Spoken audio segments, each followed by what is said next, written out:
Assalamualaikum warahmatullahi wabarakatuh. Perkenalkan, nama saya Siti Nur Adila dari kelas 2022B, Prodi Pendidikan Bahasa dan Sastra Indonesia, Fakultas Keguruan dan Ilmu Pendidikan Universitas Riau. Nah, di video ini saya akan membedah sebuah karya sastra dengan menggunakan teori feminisme. Nah, karya sastra yang akan saya bedah yaitu adalah sebuah puisi yang berjudul Cinta, karya Helvi Tiana Rosa. Nah, berikut ini adalah lirik dari puisi tersebut. Cinta, karya Helvi Tiana Rosa. Aku mencintaimu sejak waktu, sejak bumi, sejak sukma, sejak bayi. Aku mencintaimu sampai laut, sampai langit, sampai darah, sampai mati. Setiap hari kucatat dan kupotret kau dalam batin. Kau menempel di buku-buku, di televisi, di gedung-gedung dan panggung pertunjukan. Juga pada angin dan debu pada napasku. Aku berjalan tersaruk mengendusi semua jejak yang kau tinggalkan, seperti pemburu yang sarung. Panggil aku cinta. Bukan, aku bukan wanita khayalmu. Aku yang mendambamu hingga ke paling lembah.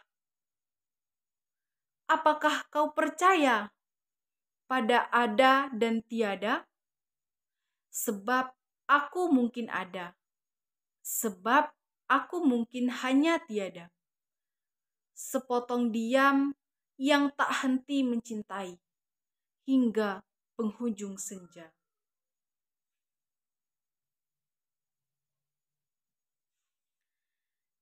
Nah, pertama yang akan saya bahas yaitu ada tema. Nah, tema puisi ini adalah cinta. Hal ini bisa kita lihat dari banyaknya penggunaan kata cinta dalam puisi ini. Seperti pada lirik, aku mencintaimu sejak waktu, sejak bumi, sejak sukma, sejak bayi. Atau sepotong diam yang hanya tak henti mencinta. Nah, yang kedua yaitu ada diksi.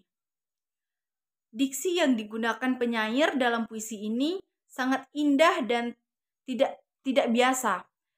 Seperti pada lirik, aku yang mendambamu hingga ke paling lembah. Yang maksudnya adalah si penyair sangat mendambakan atau menginginkan orang yang dia maksud. Orang yang dicintainya dalam puisi tersebut. Dan pada lirik, hanya sepotong diam yang hanya tak henti mencinta. Yang maksudnya adalah sang penyair hanya bisa memendam perasaannya.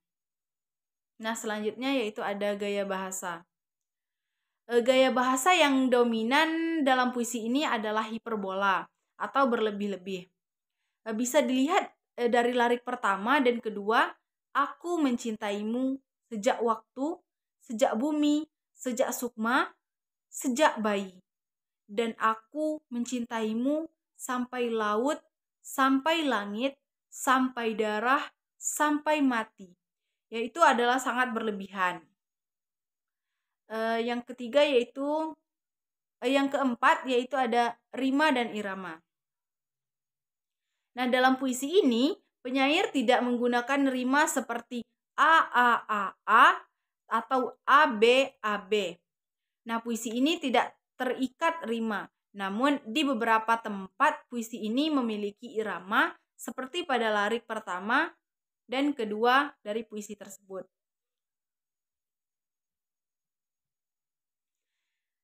Nah, selanjutnya feminismenya adalah setelah membahas sedikit struktur dari puisi ini, selanjutnya kita akan melihat puisi ini dari segi feminismenya. Wanita ingin dicintai apa adanya. Dalam puisi tersebut jelas bahwa perempuan ingin dicintai dengan apa adanya. Hal ini tergambar pada lirik, panggil aku cinta. Bukan, aku bukan wanita khayalanmu. Kata panggil aku cinta adalah bukti bahwa perempuan ingin dicintai. Dan kata aku bukan wanita khayalmu adalah bukti bahwa wanita ingin dicintai apa adanya. Bukan seperti gambaran wanita yang ada di benak banyak lelaki yang cantik bak model, putih seperti salju, anggun seperti putri, dan lain sebagainya. Nah, wanita adalah sosok pencinta dalam diam. Dan sosok wanita dalam puisi ini digambarkan menjadi sosok yang sangat mencintai. Namun, karena sulit untuk berinteraksi dengan orang yang dicintainya, keberadaannya jadi seperti ada atau tiada di mata orang yang dicintainya.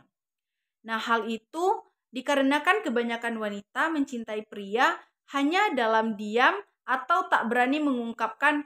Hal ini dijelaskan pada lirik sebab aku mungkin ada, sebab aku mungkin hanya tiada.